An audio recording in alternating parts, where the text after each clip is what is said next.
To study IQ. आप सभी students का स्वागत है स्टडी आईक्यू यूट्यूब प्लेटफॉर्म पर। जैसा कि आप जानते हैं, हम यहाँ पर अपनी एक कंप्लीट रीजनिंग सीरीज चला रहे हैं जिसमें हम काफ़ी सारे वीडियोस को कवर कर चुके हैं और उसी सीरीज को आगे बढ़ाते हुए आज मैं आप सभी के लिए एक न्यू टॉपिक लेकर आई हूँ, दैट इज कैलेंडर। ओके, ये टॉपिक अपने आप में भाई बहुत ज़्यादा इंपॉर्टेंट है। कैलेंडर से रिलेटेड काफ़ी सारे क्वेश्चंस एग्जाम में पूछे जाते हैं। कोई डेट और टाइम आपको दे दिया जाता है और पूछा जाता है कि बताइए इस दिन कौन सा दिन था। ठीक है, कोई ईयर होता है या फिर कोई डेट होती है या फिर कैलेंडर रिपीट कब होता है, ये वाले क्वेश्चन भी एग्जाम में देखने को मिलते हैं। ठीक है, तो जितने भी क्वेश्चंस अंडर दिस टॉपिक जो भी एग्जाम पॉइंट ऑफ व्यू से इंपॉर्टेंट हैं और वो सारे टाइप जो कि एग्जाम में पूछे जाते हैं, ठीक, और जो इस चैप्टर को कवर अप करते हैं वो सब हम यहाँ पे कवर करेंगे। ओके, तो अगर आप लोगों ने इसके अलावा इस रीजनिंग सीरीज में काफ़ी सारे वीडियोस मैं पहले भी करा चुकी हूँ, तो दे ऑल आर इम्पॉर्टेंट। ठीक है, वो सभी भी इम्पॉर्टेंट हैं और आपके एग्जाम में आते ही हैं। ठीक है, आप चाहे किसी भी एग्जाम की प्रिपरेशन करें, बट बेसिकली हमारा फोकस यहाँ पे सी सेट के लिए है। ठीक है, तो अगर आप अपने एग्जाम को वो कर रहे हैं, क्या प्रिपेयर कर रहे हैं अपकमिंग एग्जाम को, तो उसमें ये सारे टॉपिक आपको देखने को मिलेंगे जो सब हम यहाँ पे कवर कर रहे हैं। ठीक है, क्वेश्चन और टॉपिक स्टार्ट करने से पहले आप सभी के लिए एक इन्फॉर्मेशन है भाई कि स्टडी आईक्यू में बैच नंबर 5 स्टार्ट हो चुका है। कौन सा बैच नंबर 5? ये फाउंडेशन सक्षम बैच है भाई, जिसमें आपको pre plus mains plus interview तक की तैयारी कराई जाएगी। अगर आप इन स्टेट से बिलोंग करते हैं, अगर आप इन state specific that is Assam, Jharkhand, Punjab, West Bengal, जितने भी स्टेट आप यहाँ पे देख पा रहे हैं, अगर आप इस स्टेट से बिलोंग करते हैं और यहाँ पे आप पीएससी की प्रिपरेशन करना चाहते हैं, तो स्टडी आईक्यू में अभी आप सभी के लिए अच्छा मौका है, क्योंकि यहाँ पे प्राइस डाउन हो चुके हैं।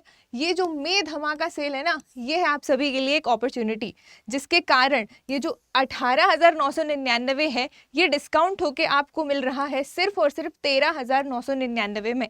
लेकिन कब? जब आप मेरा कोड इस्तेमाल करेंगे, that is Ayushi live. Okay, और मैं आप सभी के लिए इन्फॉर्मेशन के लिए एक चीज़ और बता देना चाहती हूँ कि ये जो सेल है ये वैलिड है सिर्फ और सिर्फ 31 मई तक। ठीक है, तो बैच स्टार्ट हो रहे हैं यहाँ पे 29 मई को। तो अगर आप लोग एनरोल करना चाहते हैं तो हमारे साथ इस बैच में जोड़ सकते हैं। ठीक, इसके अलावा एक और इन्फॉर्मेशन, अगर आप मुझसे सोशली कनेक्ट होना चाहते हैं तो this is my Instagram ID and this is my Telegram channel.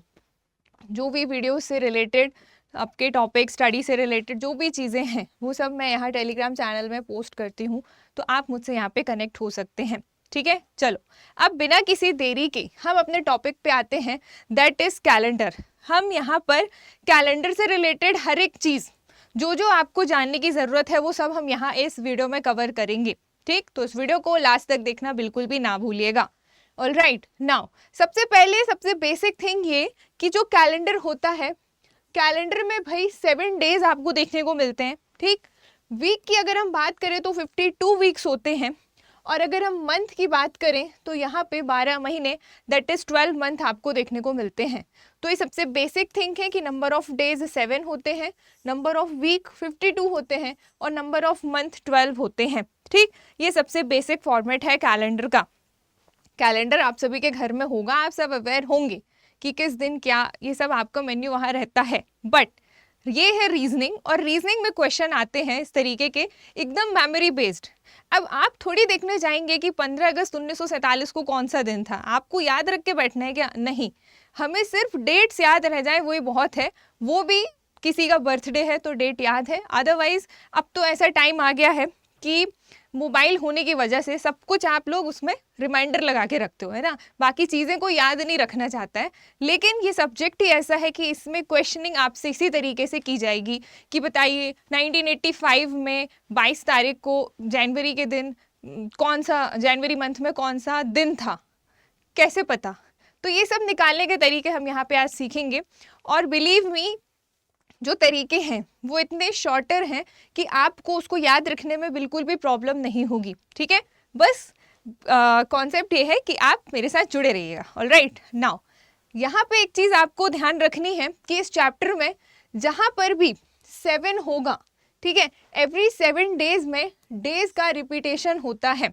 ठीक है, क्योंकि आपको पता है कि टोटल नंबर ऑफ दिन कितने होते हैं, तो वो होते हैं 7। ठीक है टोटल नंबर ऑफ दिन कितने होते हैं 7। तो हर 7वें दिन या 7 के मल्टीपल में, ठीक है, 7 या 7 के मल्टीपल में जो दिन है वो आपका रिपीट हो जाएगा। आप खुद प्रैक्टिकली कैलेंडर उठा के देख सकते हैं कि अगर 1 तारीख को मंडे है तो 7 दिन बाद वापस मंडे ही आएगा, है ना। तो हर 7वें दिन प्रैक्टिकली डेज का रिपीटेशन होता है।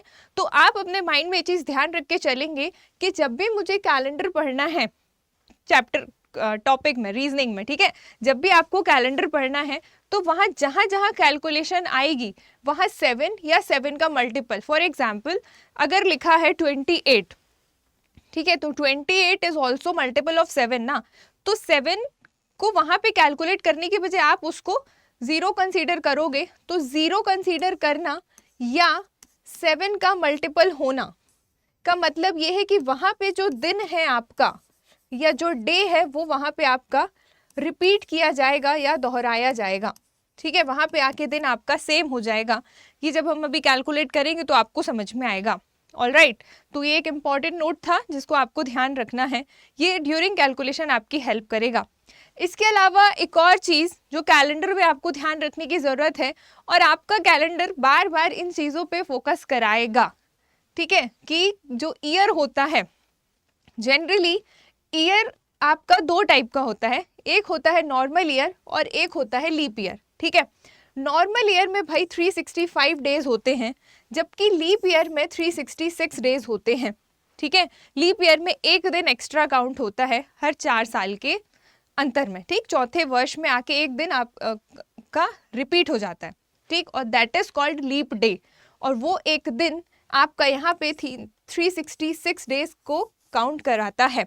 ओके, तो क्या होता है लीप ईयर, लीप ईयर कैसे कैलकुलेट करते हैं ये भी आपको आना चाहिए, क्योंकि अगर आपको ये नहीं बनेगा तो फिर आप क्वेश्चन सॉल्व नहीं कर पाओगे, क्योंकि कई बार क्वेश्चन में अगर आपको सिंपल सादा सा ईयर आ गया सामान्य वर्ष तो ठीक है, लेकिन अगर बात आ गई वहाँ पे लीप ईयर की तो कॉन्सेप्ट चेंज हो जाता है एक दिन के बढ़ने या घटने से, ठीक है।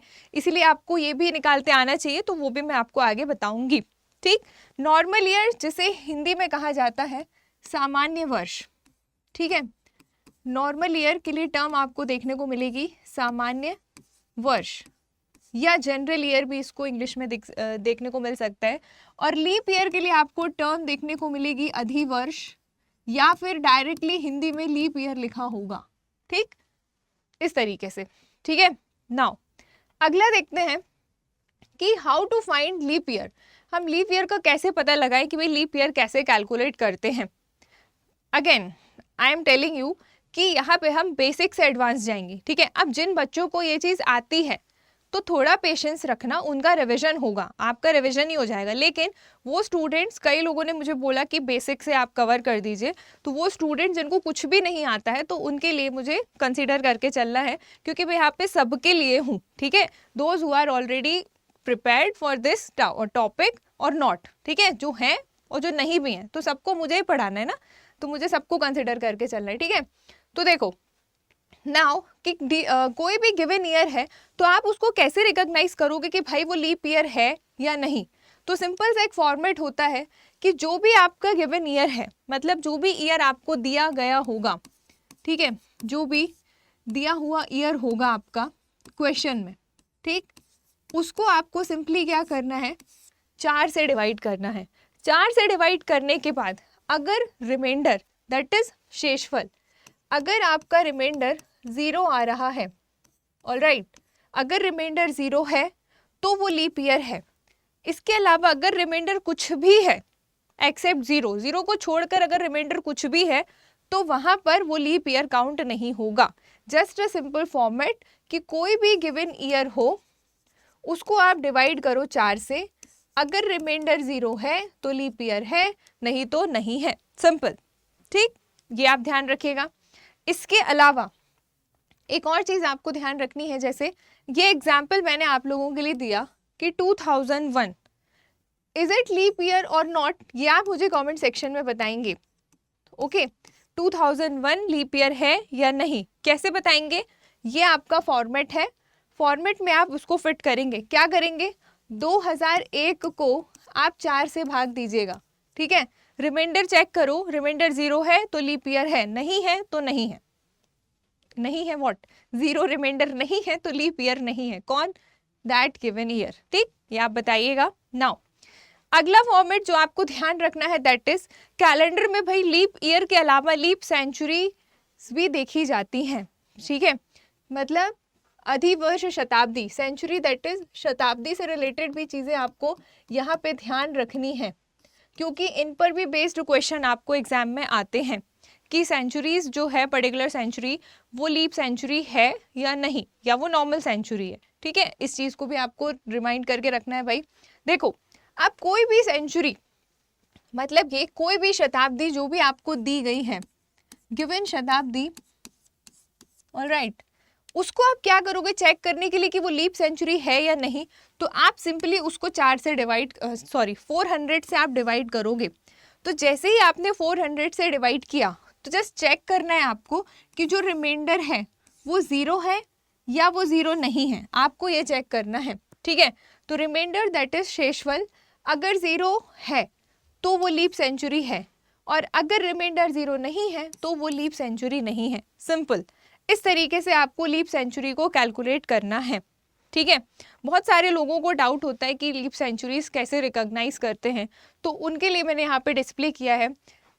ये जो लास्ट में 00 देख रहे हो ना आप, दैट डिनोट्स अ सेंचुरी। ठीक है, ये 1700, 1800, 2000 ये सेंचुरीज हैं जिनके लास्ट में 00 होता है। ओके, तो जैसे अब अगर आपको चेक करना है कि भाई जो 1800 है वो लीप सेंचुरी है या नहीं, तो 1800 को आप क्या करोगे, सिंपली 400 से भाग करोगे, क्योंकि हमारा फॉर्मेट क्या कहता है, जो भी गिवन सेंचुरी हो उसको 400 से डिवाइड करो और चेक करो कि शेषफल क्या आ रहा है। तो आप देखेंगे 2 0 से 2 0 कट गया और यहाँ पे शेषफल 0 नहीं आ रहा है, क्योंकि 4 4 16, उसके बाद 2 रिमाइंडर आपका बच रहा है। तो अगर रिमाइंडर 0 के अलावा अगर 0 है तो लीप सेंचुरी है, 0 नहीं है, 0 के अलावा कुछ भी है लेकिन 0 नहीं है तो वो लीप सेंचुरी नहीं है। मतलब ये जो 1800 है ये सेंचुरी तो है लेकिन ये लीप सेंचुरी नहीं है। ठीक है, अगर हमको चेक करना हो तो ये लीप सेंचुरी नहीं है, ये एक नॉर्मल सेंचुरी है। ठीक है, इस तरीके से आपको ये चीज़ भी ध्यान रखनी, क्योंकि जब हम क्वेश्चन करेंगे तो इस टाइप की चीज़ें आपको वहाँ पे कैलकुलेट करना पड़ेगा। ठीक है, कई सारे फॉर्मूला बेस्ड भी क्वेश्चन आते हैं कैलेंडर में, एक तो सॉलिड फॉर्मूला वाला है वो मैं कराऊंगी आपको आगे, लेकिन अभी आप ये देखिए कि यहाँ पे मैं टाइप वाइज चलूंगी कि किस टाइप के क्वेश्चन बेसिकली एग्जाम में पूछे जाते हैं। उनमें से एक टाइप ये है भाई कि व्हेन मंथ इज सेम, मतलब आपके क्वेश्चन में जब महीना सेम हो, ठीक है, और क्वेश्चन का फॉर्मेट जो मैंने यहाँ लिखा है ऐसे का ऐसा उठ के आपके एग्जाम में आएगा। अंतर क्या रहेगा, डेट चेंज हो जाएगी, मंथ चेंज हो जाएगा या यहाँ पे दिन चेंज हो जाएगा, लेकिन तरीका पूरा यही रहेगा सॉल्व करने का। क्वेश्चन का format will be same for you. कब? जब आपका मंथ क्या हो, सेम हो। ठीक है तो देखो हमारा क्वेश्चन क्या कह रहा है, तो जब भी क्वेश्चन में आपका महीना सेम हो और आपसे पूछे कि दिन बताइए, जैसे इफ 15 जनवरी इज मंडे, मतलब अगर 15 जनवरी को मंडे है तो आपको बताना है 30 जनवरी को क्या होगा। अब देखो this type of question could be simple, but आप वहां पे कैलेंडर बनाने थोड़ी बैठोगे भाई कि हम साइड में एक ही महीने की तो बात है कैलेंडर बना लेते हैं, वहां पे तो वो टाइम आपका ले लेगा, टाइम कंज्यूमिंग नहीं बनाना है हमें एग्जाम को। राइट, तो आप क्या करोगे इस टाइप के क्वेश्चन को करने के लिए, जब आपका महीना सेम हो, ठीक है, तो आप क्या करोगे, ये देखो यहाँ पे है 15 जनवरी, ठीक, हमें जाना कहाँ पे है 30 जनवरी, 30 जनवरी में जाना है। ठीक, तो 15 जनवरी से आपको पहुंचना है 30 जनवरी में, तो आप सिंपली क्या करेंगे, इनके बीच का अंतर देखेंगे। कब? जब आपका महीना सेम है, तारीखें बस अलग है और दिन बताना है। तो 15 और 30, क्योंकि हमको 30 जनवरी का दिन निकालना है, ठीक है, तो 15 और 30 के बीच का जो अंतर है, यानी कि जो डिफरेंस है, वो कितने दिन का है भाई, वो 15 डेज का है। कैसे निकाला, 30 में से 15 को घटा दिया। ठीक, अब ये जो 15 दिन का अंतर है ना, इस 15 दिन के अंतर में आपको सॉल्व करना है तो सिर्फ 1 सेकेंड से 2 सेकेंड में आपका आंसर आ जाएगा। अंतर को डिवाइड कर दो 7 से, अंतर को डिवाइड कर दो 7 से, उसके बाद जो रिमाइंडर आ रहा है उसको प्लस या माइनस किया जाता है। तो कब प्लस और कब माइनस करना है ये भी आपको बताऊंगी। देखो, तो जो शेषफल बचा, सॉरी जो आपका अंतर आया, ठीक है, उसमें आप क्या करोगे, 7 से भाग दोगे। तो जैसे ही आपने 15 में 7 से भाग दिया तो आपका रिमाइंडर यानी कि शेषफल कितना आएगा, 1 आएगा। कैसे, 7 2 जा 14, 15 में से 14 क्या बचा, 1, 1 क्या हो गया आपका रिमाइंडर। ठीक है, तो अब ये जो रिमाइंडर 1 आया है, इस रिमाइंडर को आपको क्या करना है, जो गिवन डे है, जो गिवन डे है दैट इज ये मंडे।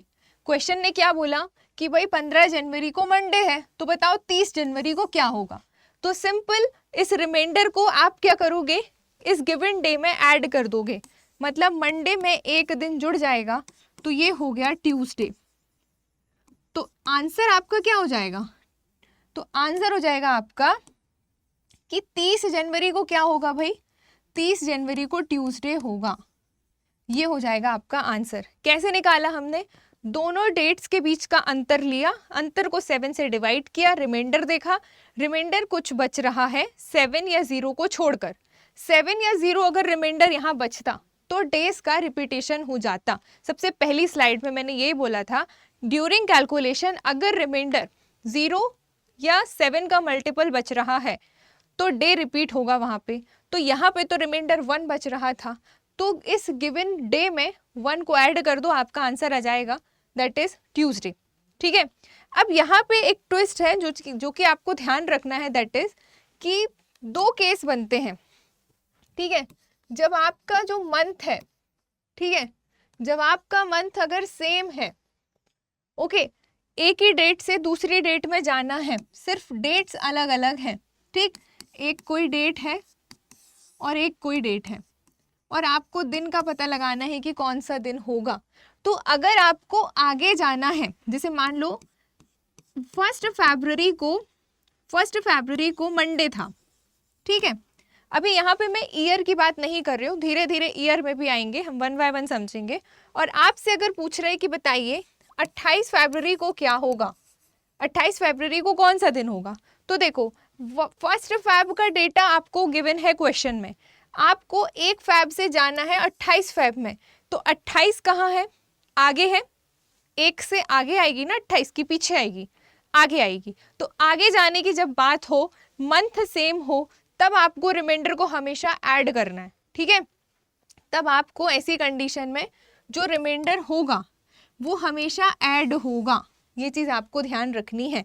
लेकिन अगर इसी का ऑपोजिट केस बने, ठीक है, अगर इसी का ऑपोजिट केस बने, दैट इज अभी भी आपका मंथ सेम है, ऑलराइट, मंथ सेम है, एक डेट से दूसरी डेट में जाना है। क्यों जाना है, दिन का पता लगाने के लिए। ऐसे ही क्वेश्चन आते हैं भाई, मान लो यहाँ पे है 20 अप्रैल, ठीक, मान लो यहाँ पे 20 अप्रैल की डेट है, और आपसे पूछ रहे बताइए कि 4 अप्रैल को कौन सा दिन होगा। ठीक, 4 अप्रैल को कौन सा दिन होगा आपसे ये पूछ रहा है, तो आप क्या करोगे, आपको 20 अप्रैल का डेटा पता है, ये पोर्शन आपको क्वेश्चन में गिवन है, और आपसे पीछे जाने की बात कर रहा है, 20 आगे है, 1 पीछे है, महीना सेम है।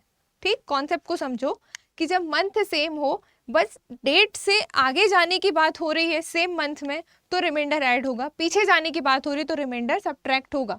मतलब ऐसे केस में जब आपका रिमाइंडर जो होगा उसको आप हमेशा क्या करोगे, घटाओगे।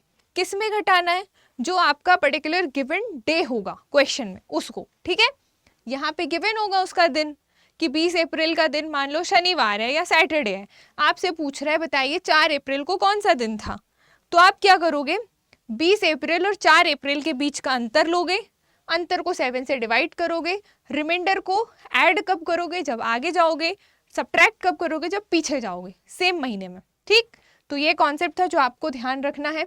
नाउ इसके अलावा देखिएगा, जब क्वेश्चन आपको अभी भी जो चीज़ मैंने समझाया उसी बेसिस पे सॉल्व करना है।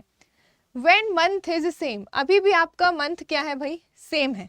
ठीक, जब सेम मंथ हो और आपको दिन का पता लगाना हो तो कैसे सॉल्व करोगे? सिंपल है, जैसे यहाँ पे लिखा है भाई 20 अप्रैल, ठीक है, 20 अप्रैल, कोइंसिडेंटली डेट मैंने सेम लिया, हाँ 20 अप्रैल, तो गिवन है आपको 20 अप्रैल, ओके। 20 अप्रैल को बोल रहा है कि ट्यूसडे था, दैट इज मंगलवार था अगर 20 अप्रैल को, तो आपको बताना है कि 1 अप्रैल को कौन सा दिन होगा। आई होप अब आप समझ गए होंगे कि 1 अप्रैल का दिन हम कैसे निकालेंगे। यहाँ पे आपको 1 अप्रैल का दिन बताना है कि कौन सा था। वहाँ पे भाई आप लोग कैलेंडर बनाने मत बैठ जाना, मेरे कॉन्सेप्ट को ध्यान रखना, दैट इज इन दोनों के बीच का अंतर कितना है, 20 और 1 का अंतर कितना है भाई, 19। ठीक, 19 को आप क्या करोगे, 7 से डिवाइड करोगे, ठीक है, 19 को क्या करोगे, 7 से डिवाइड करोगे। 7 से डिवाइड करने के बाद रिमाइंडर क्या आएगा, तो 7 2 ज़ा 14, तो रिमाइंडर बचा 5, तो ये आया रिमाइंडर 5। अब 5 को आप क्या करोगे, हम कहाँ जा रहे हैं, डेट 20 आगे है, 1 पीछे है, पीछे जा रहे हैं, महीना सेम है, तो रिमाइंडर को क्या करेंगे, रिमाइंडर को हम घटाएंगे, सब्ट्रैक्ट करेंगे, ठीक है, किस में, जो आपको दिन गिवन है उसमें। तो आपका दिन क्या दिया हुआ है, तो सिंपल आप देखिए कि आपका दिन गिवन है ट्यूसडे, ठीक है, तो ट्यूसडे में आप 5 को घटाओगे, ठीक है, तो 5 को घटाओगे तो कहाँ पहुँच जाओगे, कैसे पहुँचना है, देखो ये है आपका मंडे, ये है आपका ट्यूसडे, ठीक, ये वेंसडे, ये फ्राइडे, सॉरी थर्सडे, ठीक, Wednesday, Thursday, Friday, Saturday, then Sunday, ठीक है।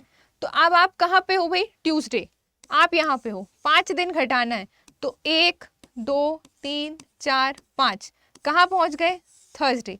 तो आपका राइट आंसर क्या हो जाएगा कि 1 अप्रैल विल बी थर्सडे, ठीक है, 1 अप्रैल को क्या होगा, थर्सडे होगा, तो आपका आंसर हो जाएगा थर्सडे, दैट इज गुरुवार, ठीक है।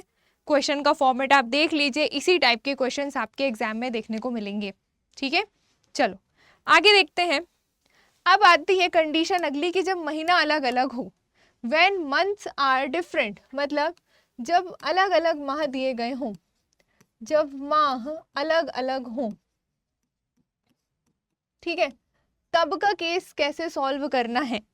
तब आपको क्या करना है, सिंपल है ये क्वेश्चन भी, बहुत ही कम सेकंड में सॉल्व होने वाला, देखिएगा। देखो क्वेश्चन इज कि 4 जनवरी को अगर सैटरडे है, ठीक है, तो आपको बताना है कि 15 अगस्त को क्या होगा। 4 जनवरी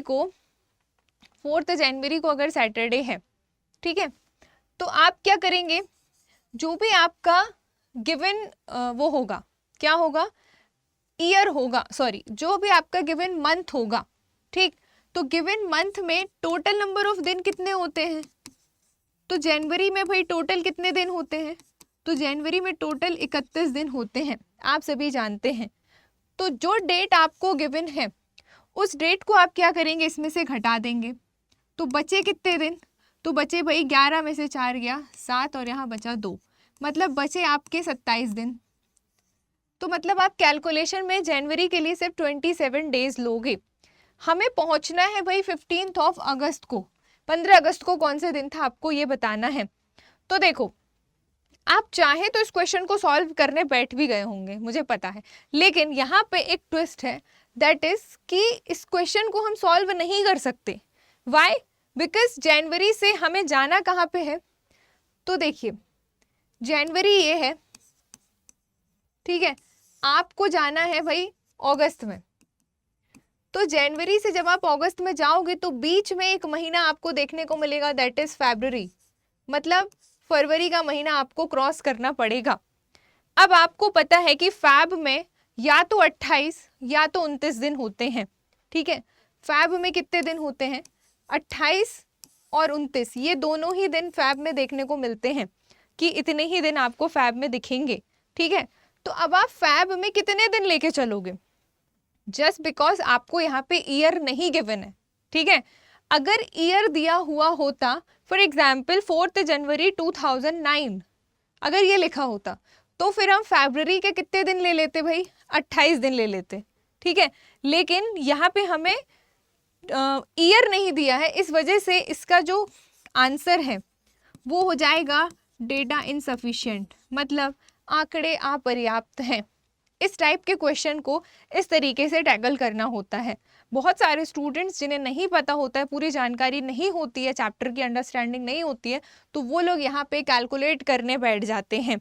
कैलकुलेट करने के लिए कैलकुलेट किया जा सकता है, आप लोग, अब आपकी चॉइस है, आप 28 ले लो, 29 ले लो, आपको थोड़ी पता कि ये जनवरी का कौन सा साल का जनवरी है ना। लेकिन अब यहाँ पे प्रॉब्लम इसलिए हो रही है क्योंकि जो अगला महीना जिसके डे हमको निकालना है 15 अगस्त है वो, है ना। तो अगस्त में पहुंचने के लिए आपको फरवरी क्रॉस तो करना पड़ेगा, इसी वजह से ये क्वेश्चन सॉल्व नहीं किया जा सकता। इसका आंसर होगा डेटा इनसफिशिएंट। बट अगर यही क्वेश्चन कुछ इस तरीके का होता, ठीक है, कि इफ सेम क्वेश्चन रख रही हूँ कि इफ 4 जनवरी 2009 को अगर सैटरडे होता, ठीक है, और आपसे पूछ रहा होता कि 15 अगस्त का दिन आप बताइए कितना होगा, 15 अगस्त को कौन सा दिन होगा, तो इसको सॉल्व करने के लिए आप क्या करते, जनवरी के बचे कुछ दिन लेते, ठीक है, रिमेनिंग दिन लेते आप जनवरी के, उसको भाग देते 7 से, फिर आपका आता फरवरी, फिर आता आपका मार्च, फिर आता अप्रैल, फिर आता मई, फिर जून, फिर पूरा आता, फिर आता जुलाई, फिर आता अगस्त, ठीक। और अगस्त में आप लेते 15 दिन, क्योंकि 15 अगस्त की डेट निकालनी है। फिर आप इन सभी को 7 से डिवाइड करते, इन सभी के नंबर, टोटल नंबर ऑफ दिनों को आप 7 से डिवाइड करते, और फिर आप क्या करते, फिर आप सभी के रिमाइंडर्स को ऐड करते, सभी का रिमाइंडर दैट इज सारे शेषफल जो आपके निकलते उनको आप ऐड करते। अगर वो 7 या 7 का मल्टीपल होता तो आप उसको एलिमिनेट करते जाते, और फिर फाइनल जो रिमाइंडर बचता उसको आप इस गिवन डे में क्या कर देते, प्लस कर देते, तो आप पहुंच जाते कहाँ पे, 15 अगस्त वाले दिन पे, ठीक। कौन से साल के, 2009 वाले साल के, ठीक है। तो इस तरीके से आपको क्वेश्चन को समझना है प्रॉपर कि क्वेश्चन में एग्जैक्टली पूछा क्या है। यहाँ पे जो क्वेश्चन था उसमें ईयर नहीं होने की वजह से हम इस क्वेश्चन को सॉल्व नहीं कर सकते हैं, क्योंकि हमें क्या पता कौन से साल के जनवरी की बात हो रही है, अगस्त में पहुंचने की बात हो रही है, हम 28 लें कि 29 लें, हमें क्या पता, ठीक है। तो आप अपने मन से यहाँ पे इन दिनों को सॉल्व लेके नहीं कर सकते, क्योंकि अगर आपने ऐसा किया तो वो जो आप 28 या 29 पिक करोगे ना, उस पर बेस्ड ऑप्शन भी आपको मिलेगा। इस वजह से इस चीज़ को आपको ध्यान रखना है, ठीक है। तो करने का तरीका बता दिया। तो अभी ये क्वेश्चन मैंने रखा ही इसलिए था कि जब महीने अलग अलग हों तो कैसे सॉल्व करेंगे। लेकिन अगर क्वेश्चन कुछ इस तरीके का होता, ओके, अगर क्वेश्चन कुछ इस तरीके का होता कि इफ 4 जनवरी, अगर 4 जनवरी को सैटरडे है मान लो, ठीक, अभी वही क्वेश्चन है, लेकिन आपको जाना रहता मान लो 4 फरवरी को, ठीक, 4 फरवरी को कौन सा दिन होगा ये बताइए, तो आप इस क्वेश्चन को सॉल्व कर सकते हो। क्यों? क्योंकि फरवरी की आखिरी डेट तक हमें पहुंचना ही नहीं है। फरवरी में होते हैं टोटल नंबर ऑफ डेज 28 और 29। माना कि यहाँ पे ईयर अभी भी गिवन नहीं है, लेकिन फिर भी इन दोनों से हमें मतलब ही नहीं है, क्योंकि हमको जो दिन निकालना है वो 28 और 29 के पहले वाली डेट है। मतलब अगर यहाँ पे 4 की जगह 27 फरवरी भी होता ना, तो भी ये कैलकुलेट करने के लिए पॉसिबल कंडीशन हो जाती। अगर ये 28 या 29 के बाद वाली कोई डेट होती, जैसे अगर यहाँ पे 1 मार्च की डेट आपसे पूछ ली जाती कि 1 मार्च को कौन सा दिन होगा अगर 4 जनवरी को सैटरडे है, तो भी यहाँ पे answer data insufficient, that is आंकड़े अपर्याप्त हो जाता। लेकिन अगर 28 या 29 के पहले पहले वाली डेट आपसे पूछ ली जाए कि उस दिन कौन सा दिन था या है, बिना कोई ईयर दिए, सिर्फ जनवरी से 28 और 29 के पहले पहले कोई भी डेट दे दी जाए, तो ये कैलकुलेट किया जा सकता है। कैसे? देखिएगा, सिंपल आपको करना क्या है, मान लो अगर 4 फरवरी की डेट निकालना है या 27 फरवरी की, तो आप जनवरी में टोटल कितने दिन होते हैं, 31। 31 में से 4 तक का डेटा आपको पता है, तो आप 4 को घटा दो, तो बचा कितना आपके पास, 27। तो आप 27 को 7 से भाग कर दो, ठीक है। उसके बाद आप प्लस कर दो, आपको पहुंचना है सपोज 4 फरवरी के दिन पे, तो 4 को आप 7 से डिवाइड कर दो। अगर 4 पे नहीं पहुंचना तो आपको पहुंचना है मान लो 27 फरवरी की डेट की, 27 फरवरी को, है ना। तो अब आप देखोगे इसके बाद जो भी रिमाइंडर आएंगे, जैसे यहाँ पे जो रिमाइंडर आएगा और यहाँ पे जो रिमाइंडर आएगा, दोनों रिमाइंडर को जोड़ोगे और देखोगे कहीं वो 7 या 7 का मल्टीपल तो नहीं, अगर है तो एलिमिनेट हो जाएगा वो, क्योंकि वहाँ पे दिन रिपीट हो जाता है, ठीक है। तो अगर आप देखोगे तो 7 4 तो 28 हो जाता है, मतलब 3 बार लोगे तो 21। तो यहाँ पे बचा रिमाइंडर 6 और यहाँ पे भी बचा 6, और 6 और 6 कितना हो गया, 12। तो 12 जो बचा तो क्या करोगे आप, 12 को वापस आप 7 से भाग दोगे, तो ये कितना हो जाएगा, कितना हो जाएगा, जब तक ऊपर मिलने वाली संख्या, दैट इज ये जो अंश में मिलने वाली संख्या है, जब तक ये 7 से बड़ी है, 7 या 7 से भाग की जा सकती है, तब तक हम उसको भाग दे सकते हैं। ये चीज़ आपको ध्यान रखनी है। तो यहाँ पे देखो 12 है तो एक बार भाग जाएगा, तो रिमाइंडर बचेगा कितना आपका, 5। बस अब ये जो रिमाइंडर मिलने वाली संख्या है ये हो गई आपकी 7 से छोटी, ठीक है। तो रिमाइंडर आ गया आपका कितना, 5। तो अब आप 5 को क्या करोगे, क्योंकि जनवरी से फरवरी में जा रहे हैं, 27 फरवरी की डेट आपको दिन आपको निकालना है कि कौन सा होगा, तो वो आगे है, जनवरी के बाद है। तो आगे जाने के लिए आप रिमाइंडर को क्या करोगे, ऐड करोगे। किस में ऐड करोगे, इस गिवन दिन में ऐड करोगे। तो सैटरडे में जब आप 5 दिन ऐड करोगे तो कहाँ पहुँच जाओगे भाई, तो ये होता है आपका मंडे, ये ट्यूसडे, ये वेंसडे, ये थर्सडे, ये फ्राइडे और ये सैटरडे और ये संडे। आपको कहाँ जाना है, 5 दिन आगे। तो 1 2 3 4 5 आप आ गए भाई गुरुवार, दैट इज थर्सडे में। तो अगर क्वेश्चन इस तरीके का होता, ये वाला क्वेश्चन जो हमने बताया था कि अगर 4 जनवरी को सैटरडे है और यहाँ 15 अगस्त ना लिख के 27 फरवरी का दिन पूछा होता, तो आप इस तरीके से करते, ठीक है, दूसरे महीने में जाने के लिए, ठीक। तो आंसर आपका क्या हो जाता, तो आपका आंसर हो जाता कि 27 फरवरी को कौन सा दिन होगा, गुरुवार का दिन होगा, ठीक। इस तरीके से आपको इस टाइप के क्वेश्चंस को ध्यान रख के चलना है कि कैसे हमें इनको सॉल्व करना है। थोड़ा सा भी फॉर्मेट या डेट या मंथ इधर उधर हुआ तो पूरा का पूरा तरीका चेंज हो जाता है इस टाइप के इस कैलेंडर में क्वेश्चन को सॉल्व करने का, ठीक है। चलो, आई होप आपको समझ में आ गया होगा। अब अगला एक और फॉर्मेट है आप सभी के लिए, दैट इज कि जब व्हेन 1 ईयर इज गिवन, जब आपको क्वेश्चन में डेट दी गई हो, मंथ दिया गया हो और एक साल भी दिया गया हो, ठीक है। आप देखिएगा हम 1 बाय 1 आगे बढ़ रहे हैं।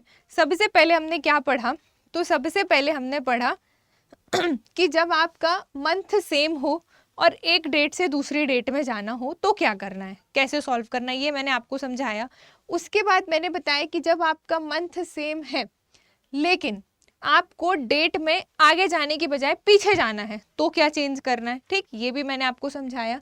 फिर मैंने आपको एक अगला टाइप बताया कि जब आपके मंथ अलग अलग हैं तो कब आंसर आपका डेटा इनसफिशिएंट होगा, दैट इज आंकड़े अपर्याप्त वाला आंसर कब होगा और कब ये कैलकुलेट किया जा सकता है। मैंने ये दोनों चीज़ें आपको बताई, ठीक है।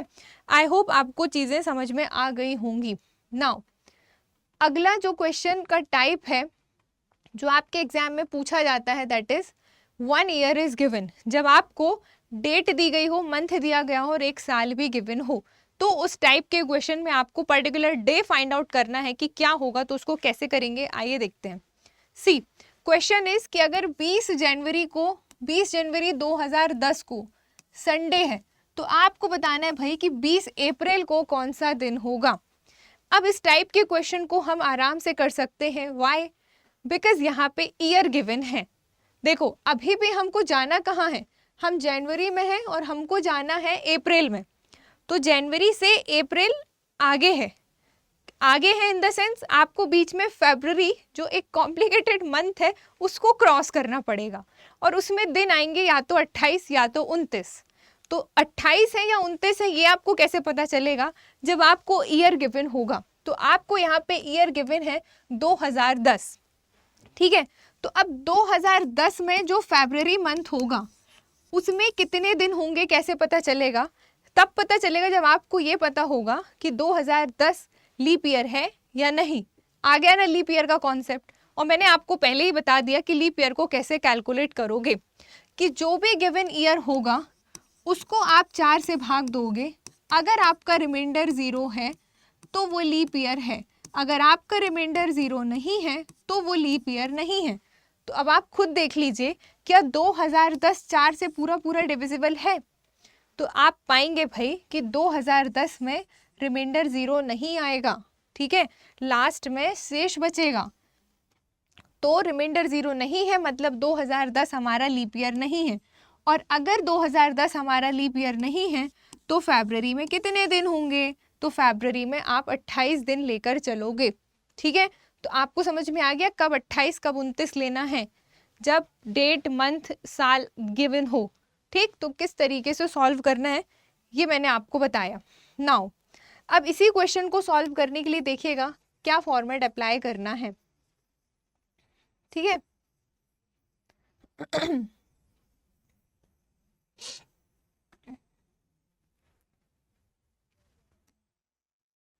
हाँ देखो, जनवरी की कितनी डेट का डेटा आपको पता है? 20 जनवरी का डेटा पता है कि भाई 20 जनवरी को तो संडे है, ठीक। तो जनवरी में टोटल कितने दिन होते हैं? 31। 31 में से 20 का डेटा आपको पता है तो उसको आप घटा दो पहले ही। तो यहाँ आ गया भाई 11। तो बचे कितने दिन जनवरी में? तो 31 जनवरी से आपने 20 जनवरी घटा दिया तो आपके पास बचे भाई 11 जनवरी। जनवरी के 11 दिन बचे, ठीक है। तो जनवरी प्लस फरवरी प्लस मार्च प्लस अप्रैल, और अप्रैल में कितने दिन? आपको 20 अप्रैल का डेटा बताना है तो 20 अप्रैल की डेट लोगे। सॉल्व करने के लिए क्या करोगे आप? तो सिंपली सॉल्व करने के लिए आप जनवरी के 11 दिन में 7 से भाग करोगे, ठीक है। 11 डिवाइडेड बाय 7 प्लस फरवरी में आप लोगे, क्योंकि 2010 आपका लीप ईयर नहीं है तो आप लोगे 28 दिन डिवाइडेड बाय 7। मार्च में कुल कितने दिन होते हैं? 31 दिन, तो 31 बाय 7। अप्रैल की कौन सी डेट निकालनी है? 20 अप्रैल का दिन बताना है कौन सा है, तो 20 बस लोगे। ये नहीं कि अप्रैल के 30 दिन ले लिए, 30 नहीं लेना है आपको। कैलकुलेट क्या करना है? 20 तारीख कौन से दिन की है, ठीक है। तो ये बन गई आपकी कौन? इक्वेशन। अब इस इक्वेशन में आपको मतलब है भागफल, दैट इज क्वोशंट से मतलब नहीं है, आपको मतलब है सिर्फ और सिर्फ रिमाइंडर से, ठीक है। तो जब आपने 11 में 7 से भाग दिया तो आपका रिमाइंडर कितना आया? मैं यहाँ पे सॉल्व कर रही हूँ, अब देखिएगा। 7 1 जा 7, तो 11 में से 7 गए, बचा 4 रिमाइंडर, ठीक है। यहाँ पे 28 पूरा पूरा भाग चला गया, 0 रिमाइंडर। यहाँ पे 28 मतलब यहाँ पे बचा 3 रिमाइंडर, और यहाँ पे कितना बचा? 14 मतलब 6 रिमाइंडर, ठीक है। हाँ तो अब देखिए आप, 4 और 3 मिलकर क्या बना रहा है? 7। तो 7 या 7 का मल्टीपल जहाँ पे भी आएगा वहाँ दिन रिपीट हो जाएगा, तो हम इसको कैलकुलेट नहीं करेंगे, ठीक। ये तो ऑलरेडी 0 है तो इसका भी कोई सेंस नहीं। आपके पास बचा सिर्फ और सिर्फ 6। तो 6 को आप क्या करोगे? ये 6 है आपका फाइनल रिमाइंडर, ठीक है।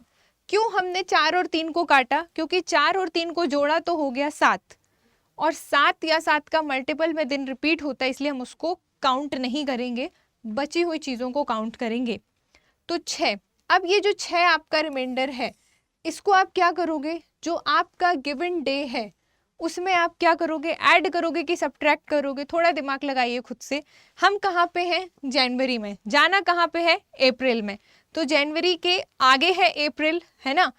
कोई है तो नहीं ऐसा जिसका कैलेंडर पीछे चल रहा हो, जनवरी के पहले आता हो अप्रैल? नहीं, है ना। तो जनवरी के बाद है अप्रैल, तो अप्रैल में जाना है मतलब आगे जाना है। तो आगे जाना है तो रिमाइंडर जुड़ेगा, किस में जुड़ेगा? इस पर्टिकुलर गिवन डे में जुड़ेगा। तो संडे में आपका 6 दिन जुड़ जाएगा। तो आप कहाँ पहुँच जाओगे? देखो, Monday, Tuesday, Wednesday, Thursday, Friday, Saturday और ये संडे, ये आपके हफ्ते के पूरे 7 दिन हो गए। तो आप देखो कहाँ पहुँचोगे, आप हो संडे पे, संडे के बाद आपको दिन गिनना है 6, तो 1 2 3 4 5 6, आप पहुँच गए सैटरडे में, ठीक, क्योंकि 7वें दिन तो वापस आप संडे पे आ जाओगे, है ना। तो इस हिसाब से आपका आंसर क्या हो जाएगा, राइट आंसर हो जाएगा आपका शनिवार, दैट इज सैटरडे, ठीक, ये हो जाएगा आपका राइट आंसर इस पर्टिकुलर क्वेश्चन का। आई होप आपको क्वेश्चन समझ में आ रहा होगा। अगर इसके अलावा और कोई डाउट हो तो आप कमेंट सेक्शन में मेंशन कर सकते हैं, क्योंकि इसके बाद मैं कैलेंडर का पार्ट 2 भी लाऊंगी, तो वहाँ पे मैं उस चीज़ को फिर डिस्कस कर लूँगी, ठीक है। अगर आप में से किसी को कोई भी डाउट हो तो आप मेंशन कर सकते हैं। चलो अगला क्वेश्चन देखिएगा। अगला क्वेश्चन है कि when more than 1 year is given, मतलब जब आपको एक से ज़्यादा साल दिए गए हों, ठीक है, आप इसको हिंदी में भी लिख लीजिएगा कि जब आपको एक से ज़्यादा साल गिवन हो, जब एक से ज़्यादा साल गिवन हो, एक से ज़्यादा साल दिए गए हों, ये फॉर्मेट है, ठीक है। ऐसे फॉर्मेट वाइज पढ़ोगे ना तो आपको पढ़ना इजी रहेगा। इकट्ठा पढ़ने बैठ जाओगे, क्वेश्चन लगाने बैठोगे तो नहीं बनने वाला। ओके नाउ, तब आपको कैसे सॉल्व करना है देखिएगा। अब खुद सोचो, 1985 का कैलेंडर याद रख के बैठोगे क्या दिमाग में, नहीं, है ना। तो हम इसको सॉल्व कैसे कर सकते हैं, बहुत ही कम सेकंड में देखिएगा। देखो 2 जुलाई 1985 को वेंसडे था, ठीक है। अगर 2 जुलाई 1985 को वेंसडे दैट इज बुधवार था, तो आपसे पूछ रहा है कि 2 जुलाई 1984 को कौन सा दिन था। किया ना क्वेश्चन ने दिमाग खराब करने वाला काम, ठीक। देखो तो आप क्या करोगे, सिंपली इस क्वेश्चन को सॉल्व करने के लिए देखिएगा, यहाँ पे है 2 जुलाई 1984, ठीक। 2 जुलाई 1984 पहले पड़ेगा ऑब्वियसली 85 के, और यहाँ पे है समझाने के लिए लिख रही हूँ, ठीक है, 2 जुलाई 1985,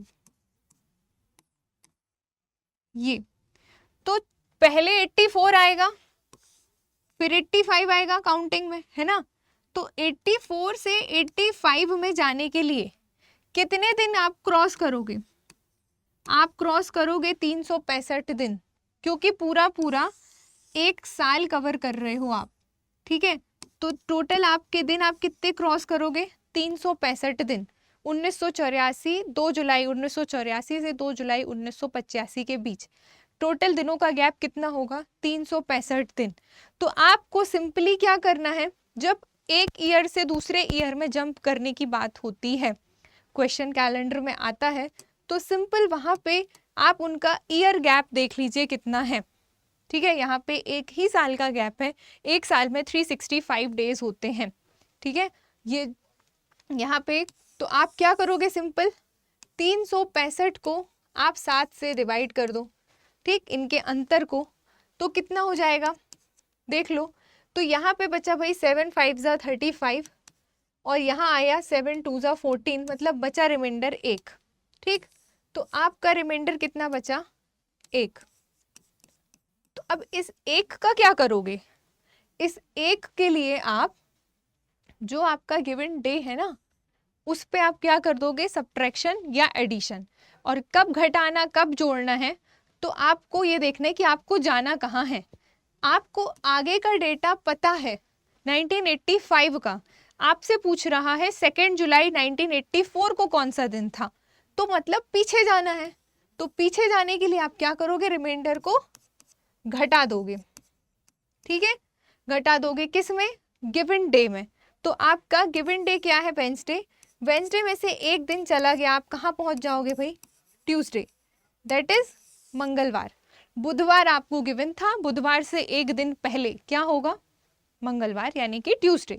तो आपका राइट आंसर यहाँ पे हो जाएगा भाई ट्यूसडे, दैट इज मंगलवार, तो आप क्वेश्चन के फॉर्मेट को समझिए कि जब इस टाइप के फॉर्मेट पे बेस्ड क्वेश्चन आएगा, एंड मैं आपको बताना चाहती हूँ कि यहाँ पे मैंने वही क्वेश्चन लिए हैं जो एग्जाम में आते हैं, तो हम टू द पॉइंट बात कर रहे हैं, ज़्यादा वीडियो को इधर उधर घुमाने की ज़रूरत ही नहीं है।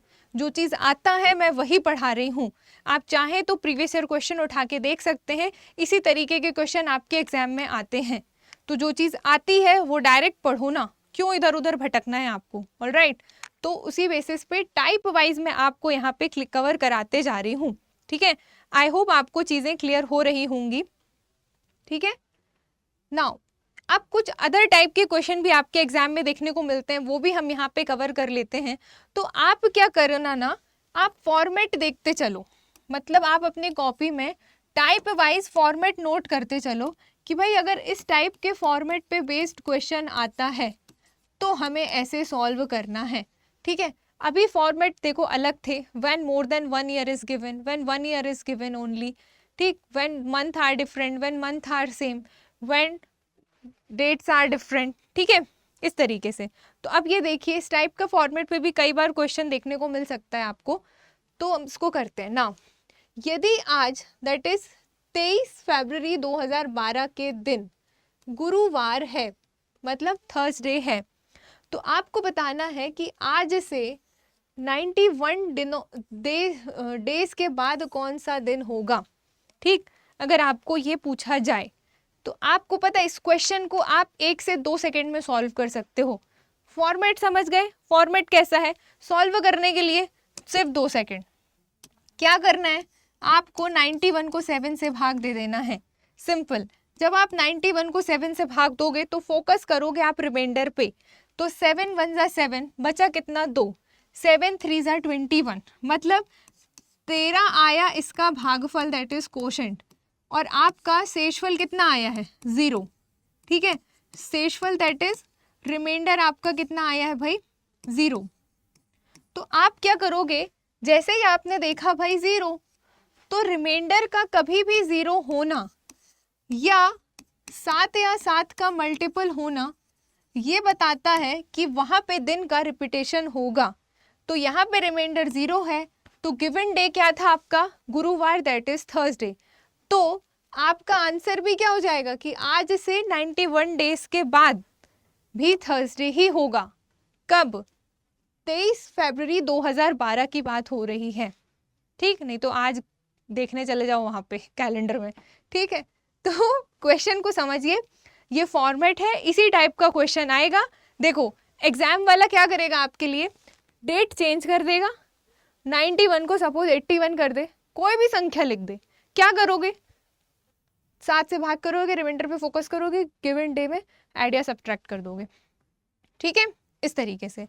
अब अगर यहाँ पे कुछ और रिमाइंडर बच जाता तो देखो हम उसको जोड़ते या घटाते, ये कैसे पता चलता, क्वेश्चन से ही पता चलता कि 91 डेज के बाद पूछ रहा है, मतलब आज से 91 दिन बाद आगे जाने की बात हो रही है।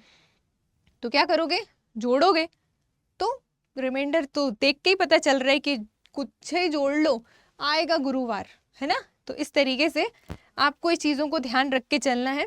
सिर्फ इतना सा कैलकुलेशन है, आपको रिमाइंडर देखना है, आपका आंसर आ जाएगा। तो यहाँ पे आपका राइट आंसर हो जाएगा भाई 91 डेज के बाद भी गुरुवार ही होगा, दैट इज थर्सडे ही होगा। ठीक है, नाउ अगला क्वेश्चन देखिए, कुछ इस टाइप के क्वेश्चन भी आपके एग्जाम में आपको देखने को मिलेंगे, दैट इज यदि बीते हुए कल के दिन सोमवार था, यानी कि मंडे था, बीता हुआ कल मतलब अ डे बिफोर टुडे। ठीक है, बीता हुआ कल तो आज से 89 डेज के बाद सप्ताह का कौन सा दिन होगा, आपको ये बताना है। तो देखना क्वेश्चन किस तरीके का है, बीता हुआ कल, तो सबसे पहले तो आप पहुंच जाओ आज में।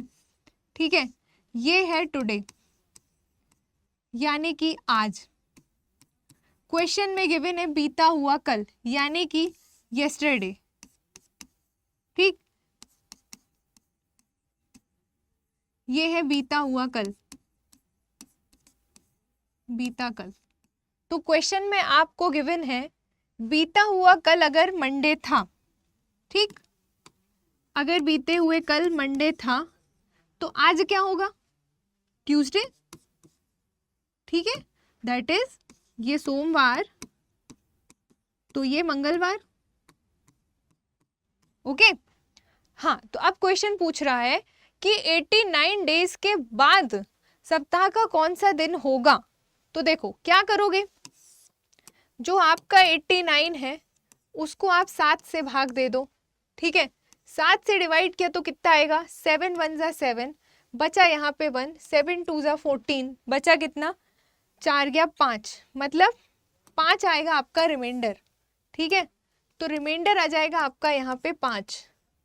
तो अब इस रिमाइंडर को क्या करना है? रिमाइंडर को आपको आज के दिन में या तो जोड़ना है या तो घटाना है। तो जाना कहाँ है?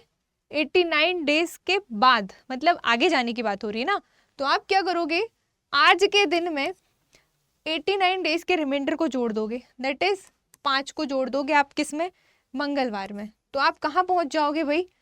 बुधवार, गुरुवार, शुक्रवार, शनिवार, रविवार, कितने हो गए? 1 2 3 4 5, आप पहुंच जाओगे संडे में, यानी कि रविवार में। तो क्वेश्चन का आंसर क्या हो जाएगा? यदि बीते हुए कल के दिन सोमवार था तो आज से 89 डेज के बाद, क्वेश्चन में लिखा है आज से, इसलिए हमने आज निकाला है कि अगर यस्टरडे को मंडे था तो आज ट्यूसडे है, तो आज के बाद पूछा है इसीलिए आज में जोड़ रहे हैं, ठीक है, रिमाइंडर को। तो 5 दिन बाद क्या हो जाएगा भाई? Wednesday, Thursday, Friday, Saturday, Sunday. तो आपका राइट आंसर हो जाएगा यहाँ पे संडे, यानी कि रविवार, ठीक। इस तरीके के क्वेश्चन भी एग्जाम में कई बार देखने को मिलते हैं। आई होप आपको अभी तक हम जो भी पढ़ रहे हैं वो समझ में आ रहा होगा। ऑल राइट, नाउ अगला क्वेश्चन देखिएगा किस तरीके का है। ये वाले क्वेश्चन भी आपके एग्जाम में आते हैं भाई, रीजनिंग है, कंफ्यूज तो करेगी, है ना। देखो क्या है क्वेश्चन। क्वेश्चन इज कि श्वेता को अच्छी तरह से याद है कि अजय का जो एग्जाम यानी कि परीक्षा है वो शुक्रवार से पहले लेकिन मंगलवार के बाद है, ठीक है। फिर बोल रहा है कि काव्य को भी अच्छी तरह से याद है, जैसे आप लोगों को अच्छी तरह से याद रहता है ना, वैसे ही, कि अजय की परीक्षा बुधवार के बाद लेकिन शनिवार से पहले है। तो बताइए भाई कि अजय का एग्जाम एक्चुअली किस दिन है, आपको ये बताना है। वो आपको कंफ्यूज कर रहे हैं, ठीक है, तो आप उनको कंफ्यूज कर दीजिए। देखो क्वेश्चन इज कि श्वेता को पहले देख लो, ये है श्वेता।